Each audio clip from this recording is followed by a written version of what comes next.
Hello everyone. Welcome to the geo ecologist. मैं हूं doctor Krishnanand. और आज इस हिंदी वर्जन वाले हमारे evolution of geographical thought series में बहुत इंपॉर्टेंट टॉपिक डिस्कस करने वाले हैं जो आपके रिवीजन के लिए बहुत काम आएगा, क्योंकि हम ये शॉर्ट वीडियोस जो 15 मिनट्स के वीडियोस बनाते हैं, इसका पर्पस है टॉपिकल रिवीजन। अगर आप कॉम्पिटिटिव एग्जाम्स की तैयारी कर रहे हैं, जैसे कि यूपीएससी ज्योग्राफी ऑप्शनल हो गया, या CUET entrance exam, assistant professor exam, या यूजीसी नेट एग्जाम, तो उसके लिए फुल फ्लेजेड कोर्स जो है वो हमारे वेबसाइट thegeoecologist.com पे अवेलेबल है।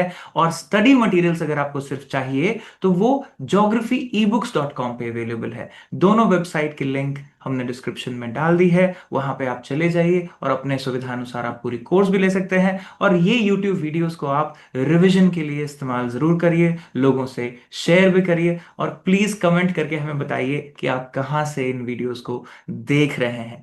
तो आइए आज के इस इंपॉर्टेंट वीडियो में समझते हैं कि ये इन्वायरमेंटलिज्म क्या है, ये कब आया, और इससे हमें क्या हुआ, हमारे ज्योग्राफी में क्या बदलाव आया, हमारे सिलेबस में क्या चेंजेस आई, इसको हम किस तरीके से देखते हैं, और इन्वायरमेंटलिज्म और इन्वायरमेंटल डिटर्मिनिज्म में क्या अंतर है, क्या ये दोनों सेम है या कुछ अंतर है।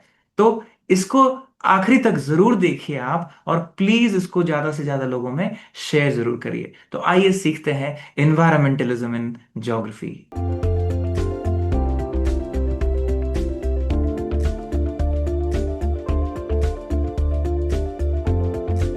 तो जैसा कि आप देख सकते हैं, ये वर्ड है इन्वायरमेंटलिज्म। अब इसमें अंत में जो ये इज्म शब्द लिखा हुआ है, ये जहां भी इज्म लगता है, जो भी शब्द आप इज्म लगा के देखते हैं, वो एक तरीके से एक देखने का नजरिया होता है, एक चश्मा होता है, एक वे ऑफ लाइफ होता है, वे ऑफ थिंकिंग कहते हैं, आइडियोलॉजी कहते हैं, एक आइडिया ड्रिवन एटीट्यूड कहते हैं इसको। तो बेसिकली ये भी एक ऐसा इज्म है जिसने दुनिया के नजरिए को बदला। इसने इन्वायरमेंट के नजरिए से इंसान को देखना सिखाया। राइट, तो इन्वायरमेंटलिज्म बेसिकली क्या है? एक पॉलिटिकल एंड एथिकल मूवमेंट है। राइट, जिसके फॉलोअर्स क्या करते हैं, पूरी आसपास की चीज को, अपने आसपास की चीज को, पूरे वर्ल्ड को इस नजरिए से, इस लेंस से देखते हैं। यानी इन्वायरमेंट के लेंस से देखना, नेचुरल इन्वायरमेंट को वैल्यू करना, और उसके थ्रू बाकी चीजों को एनालाइज करना, देखना। तो ये मूवमेंट का बेसिक आइडिया क्या था कि इंप्रूव करना और प्रोटेक्ट करना क्वालिटी ऑफ नेचुरल एनवायरनमेंट। तो ह्यूमन बीइंग्स ने इंडस्ट्रियल रिवॉल्यूशन के बाद से जो प्रॉब्लमेटिक, जो डेवलपमेंट किया, जिसमें एक्सप्लॉयटेशन प्राइम था, राइट, सस्टेनेबिलिटी प्राइम नहीं था। राइट, तो अगर आपने इकोलॉजी के मेरी लेक्चर देखी हो, मैंने कहा कि पहले आर्केडियन इकोलॉजी था, फिर इंपीरियल इकोलॉजी आ गया 18वीं सदी में। तो इंपीरियल इकोलॉजी ने दुनिया को एक्सप्लॉइट करना सिखाया, नेचुरल रिसोर्सेज को।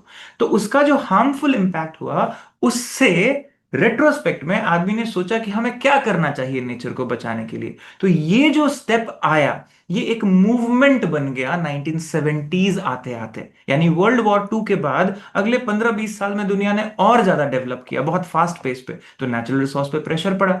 तो कुछ जो बुद्धिजीवी वर्ग के लोग थे, पढ़े लिखे लोग थे, साइंटिस्ट थे, और कुछ लोग जो स्कूल कॉलेज में पढ़े लिखे नहीं भी थे, लेकिन वो अवेयर थे इन्वायरमेंट के लिए, जैसे इंडिया में हम लोग अवेयर होते हैं टुवर्ड्स नेचर। तो उन लोगों ने क्या किया, ये इन्वायरमेंट को सेंसिटिविटी के लिए हिसाब से देखा, और इन्वायरमेंट को एज अ स्टुअर्डशिप, जिसको हम कहते हैं कि इन्वायरमेंट जो है हमारे लिए पूजनीय है, जब हम ये कहते हैं, उस थॉट से चीजों को देखा और इसको एक मूवमेंट में तब्दील किया। तो ये बेसिकली क्या था? पॉलिटिकल मूवमेंट भी था, इकोनॉमिक मूवमेंट भी था, सोशल मूवमेंट भी था, और ये 1970s के दौर में शुरू होता है। तो याद रहे, इन्वायरमेंटलिज्म जो है वो बहुत ज्यादा आप आज के डेट में सुनते हैं कि इको फ्रेंडली चीजें यूज करना चाहिए। राइट, कैसे इन्वायरमेंट के ऊपर असर पड़ रहा है, तो उसको रिड्यूस करने के लिए हम कार्बन फुटप्रिंट अपना कैसे कम करें, है ना। तो नीड बेस्ड अप्रोच करें, सस्टेनेबिलिटी वर्ड बहुत कॉमन है। अब इन सब का शुरुआत जो है वो यही मूवमेंट है। राइट, अब इन्वायरमेंटलिज्म हुआ तो ऑफ कोर्स हमारे ज्योग्राफी में भी तो असर पड़ेगा। हम इन्वायरमेंट पढ़ते हैं, हम प्रैक्टिशनर्स हैं, हम ट्रेनर्स हैं इसमें। तो ये डिस्कशन जो था, इसमें इन्वायरमेंटल स्टैट्यूट्स एंड रेगुलेशंस के ऊपर भी डिस्कस हुआ पूरी दुनिया में। इंटरनेशनल कन्वेंशंस हुए, ट्रीटीज हुई, इन्वायरमेंटल लॉज बने। राइट, लेकिन यहां पे बात एक और मैं कह दूं कि बहुत लोग सोचते हैं कि ये सेम है, एनवायरमेंटल डिटर्मिनिज्म ऐसा नहीं है, याद रखिए। इन्वायरमेंटल डिटर्मिनिज्म एक दूसरा ऑल टुगेदर टॉपिक है। इन्वायरमेंटल डिटर्मिनिज्म क्या है? ये कहता है कि इन्वायरमेंट डिटरमाइंस एवरीथिंग, इन्वायरमेंट ही सब चीज डिटरमाइन करता है, राइट। तो इस तरह का इन्वायरमेंट सुप्रीमेसी वाला जो इज्म है वो इन्वायरमेंटल डिटर्मिनिज्म है। लेकिन जब इंसान इन्वायरमेंट को वैल्यू देके चीजों को देखना शुरू करता है, वो इन्वायरमेंटलिज्म है। तो अगर याद हो, इन्वायरमेंटल डिटर्मिनिज्म में हमने क्या सीखा था पास्ट में? Physical environment controls course of human action. तो अगर आप शुरुआती दौर से देखिए कि नेचर सुप्रीमेसी को हिस्टोरिकली, कल्चरली, लाइफस्टाइल में लोग ऐसा समझते थे कि इन्वायरमेंट सबसे सुप्रीम है, वो जो कहता है हम वही करते हैं, वो जो चाहता है वही होता है, ह्यूमन लाइफ और एक्शन इन्वायरमेंट के अधीन है। ऐसा थॉट अगर है तो ये शुरुआती दौर से अगर आप देखेंगे, जो हमारे फादर ऑफ ज्योग्राफी जिनको कहा जाता है, ग्रीस जो स्कॉलर हैं, ग्रीक स्कॉलर इराटोस्थेनीज, इन्होंने एरिस्टोटल के जोन्स ऑफ हैबिटेबिलिटी को रीडिफाइन किया। और एरिस्टोटल ने जो जोन्स ऑफ हैबिटेबिलिटी दिया था, कहा था यही जोन सिर्फ हैबिटेबल है, बाकी दुनिया में कहीं लोग नहीं रह सकते। बाद में पता लगा कि और भी जगह लोग रहते हैं, राइट। तो इस तरह का क्लाइमेटिक डिटर्मिनिज्म आप शुरू में देखते हैं। इक्विमिनी का कॉन्सेप्ट आप देखते हैं, कार्ल रिटर ने इसको और एम्फेसाइज किया, और physical constitution of body, health, men, environmental condition, इन सबको बताया। हम्बोल्ट ने भी इसको असर्ट किया कि ये जो चीजें हैं, जैसे माउंटेन्स में उन्होंने देखा, साउथ अमेरिका में ट्रैवल करके कोस्ट लाइंस पे देखा, तो उन्होंने कहा कि जितना भी हमारा मोड ऑफ लाइफ है ना, वो क्लाइमेट कंट्रोल्ड है, लैंड जियोग्राफिक कंट्रोल है उसके ऊपर। तो इस तरह की थॉट चली आई। आगे डार्विन ने इसको और पॉपुलराइज कर दिया, जब आपने देखा कि 1859 में उन्होंने ये डिटर्मिनिज्म अप्रोच को और ज्यादा ओरिजिन ऑफ स्पीसीज में इम्फेसाइज किया कि नेचर डिटरमाइन करता है, नेचुरल सिलेक्शन होता है। इससे और इन्फ्लुएंस हुआ तो बाकी के स्कॉलर्स जैसे डेविस हैं, हेक्ल हैं, जर्मन जोग्राफर हैं, फ्रेडरिक रैटजेल, हर्बर्ट स्पेंसर, उनके जो लोग हुए, उनके जो स्टूडेंट्स हुए, ईसी सेम्पल, इन सब ने कहा कि man is the product of earth surface. EC sample ने कहा। ये सारा जो थॉट है, ये क्या है? इन्वायरमेंटल डिटर्मिनिज्म है। बट बहरहाल हम यहाँ पे इन्वायरमेंटल डिटर्मिनिज्म नहीं पढ़ रहे हैं। ये सिर्फ मैंने आपको इसलिए बताया कि वो एक अलग चीज है। इन्वायरमेंटलिज्म क्या है? तो इन्वायरमेंटलिज्म बेसिकली ये है कि आप इंसान एंथ्रोपोसेंट्रिक हो गए हैं, मतलब ह्यूमन सेंटर्ड हो गए हैं। तो इन्वायरमेंट के ऊपर हम खराब असर डाल रहे हैं, राइट। तो इसमें हमें ध्यान देना है कि हम थोड़े बायोसेंट्रिक हो जाएं, थोड़े लाइफ सेंट्रिक हो जाएं।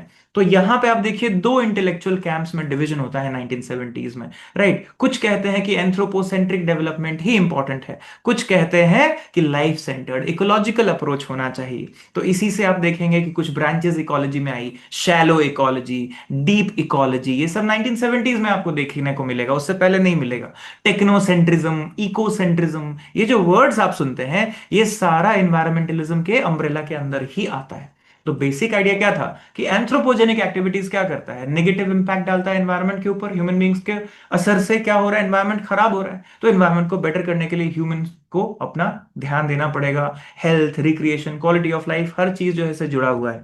तो ये मूवमेंट जो है वो 1960s 70s में आया, क्योंकि बहुत सारे इंटेलेक्चुअल स्कॉलर्स जो डेवलपमेंट देख रहे थे, जो वॉर्स के बाद का जो फास्ट डेवलपमेंट शुरू हुआ, और एक particular model of development, capitalistic model of development शुरू हुआ पूरी दुनिया में, जो कि बेस्ड था रिसोर्स एक्सप्लॉयटेशन पे, कोल बर्निंग पे, राइट। तो उससे जो इमिशंस हो रहे थे, प्रॉब्लम्स आ रही थी, उससे तंग आके काफी लोगों ने क्या किया?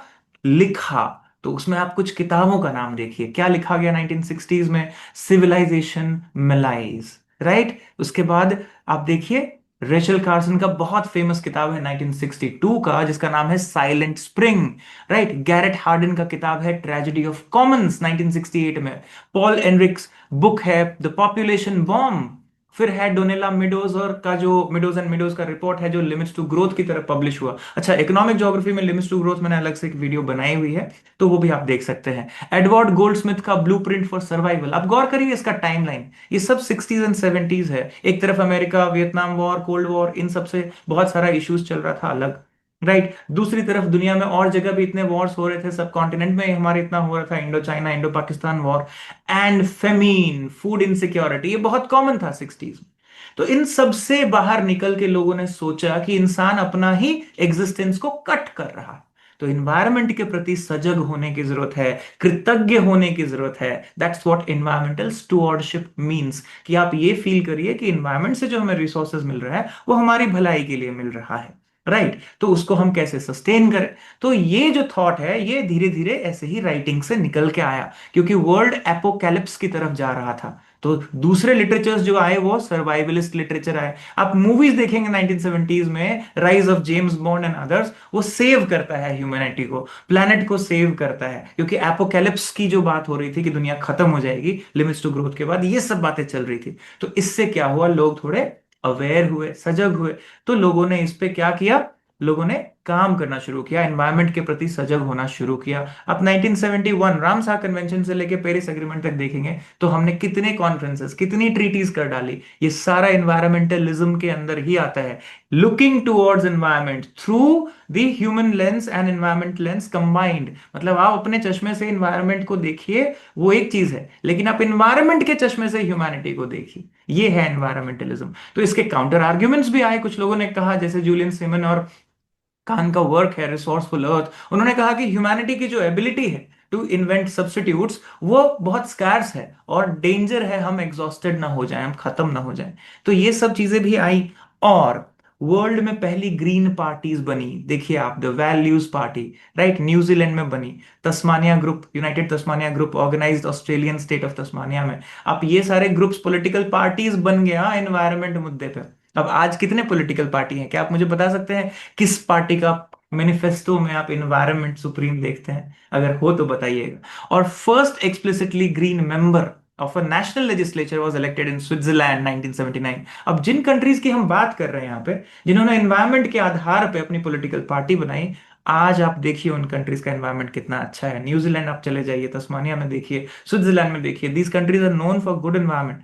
भले वहां भी प्रॉब्लम्स आ रही हैं, डिग्रेड हो रहा है, but they are far better than many other places in the world. तो लेट 80s में इन्वायरमेंटलिज्म ने क्या किया, पूरी दुनिया में नेशनल पॉलिटिकल फोर्स में शामिल हुए लोग, और green peas, friends of the earth, world wild life fund, ऐसे नॉन गवर्नमेंटल ऑर्गेनाइजेशंस भी काम करना शुरू किए, और बहुत सारे इंटरनेशनल कॉन्फ्रेंसेस आए। और जैसा कि आपको पता है, by the time we reach 1987, तो क्या हुआ, सस्टेनेबल डेवलपमेंट भी आ गया कॉन्सेप्ट, राइट। तो राइट फ्रॉम 1972 जो United Nations conference on human environment जो स्टॉकहोम में हुआ था, राइट, वहां से लेते लेते आप अर्थ समिट 1992 तक आप देखिए कितने चेंजेस आ गए, जो हमारा ये रियो में कॉन्फ्रेंस हुआ था। और अभी हम Kyoto protocol, sustainable development goals, Paris agreement, conference of parties, right, और इसमें हम कितने और जोड़ चुके हैं। तो ये सारा का सारा एनवायरमेंटलिज्म ही तो है, एनवायरमेंट के प्रति सजगता, राइट। तो आप देखिए in India, green plant, green city, eco tourism, geo tourism, EIA, कितनी सारी चीजें हम करते हैं, राइट। तो ये सारा चीज जो है वो किसके अंदर आता है, इन्वायरमेंटलिज्म के अंदर आता है। अगर ये व्यू पॉइंट ये नहीं होता, तो आपका जो सब्जेक्ट है, हमारा जो सब्जेक्ट है ज्योग्राफी, इसमें इन्वायरमेंटल स्टडीज एक कोर पेपर नहीं होता, राइट। क्योंकि ये हुआ तो इसके लिए हमने अलग से एक कोर पेपर इन्वायरमेंटल ज्योग्राफी बनाई, राइट। सिर्फ इन्वायरमेंटल साइंस नहीं है ये, तो इन्वायरमेंटल ज्योग्राफी है, द कॉम्बिनेशन है, इंटीग्रेटिव अप्रोच है। ये सिर्फ इसलिए है क्योंकि इन्वायरमेंटलिज्म है, राइट, सिर्फ इन्वायरमेंटल डिटर्मिनिज्म नहीं है। तो इसमें आप देखेंगे कि बड़ा interestingly scientific approach towards environment, rational thinking और अवेयरनेस का है, एजुकेशन का स्कोप है, इन सब की बात हम करते हैं। आप गौर करिए, ईवीएस कंपलसरी है ना, हर स्टूडेंट को पढ़ना है ईवीएस, ये सिर्फ इसलिए क्योंकि एनवायरमेंटलिज्म है, राइट। सो आई होप कि आपको ये लेक्चर समझ आया हो। इसको ज्यादा से ज्यादा लोगों को भेजिए, शेयर करिए, और कमेंट जरूर करिए कि आप इसको कहाँ से देख रहे हैं। मिलते हैं हम लोग अगले वीडियो में और सीखेंगे और कुछ इवोल्यूशन ऑफ ज्योग्राफिकल थॉट में।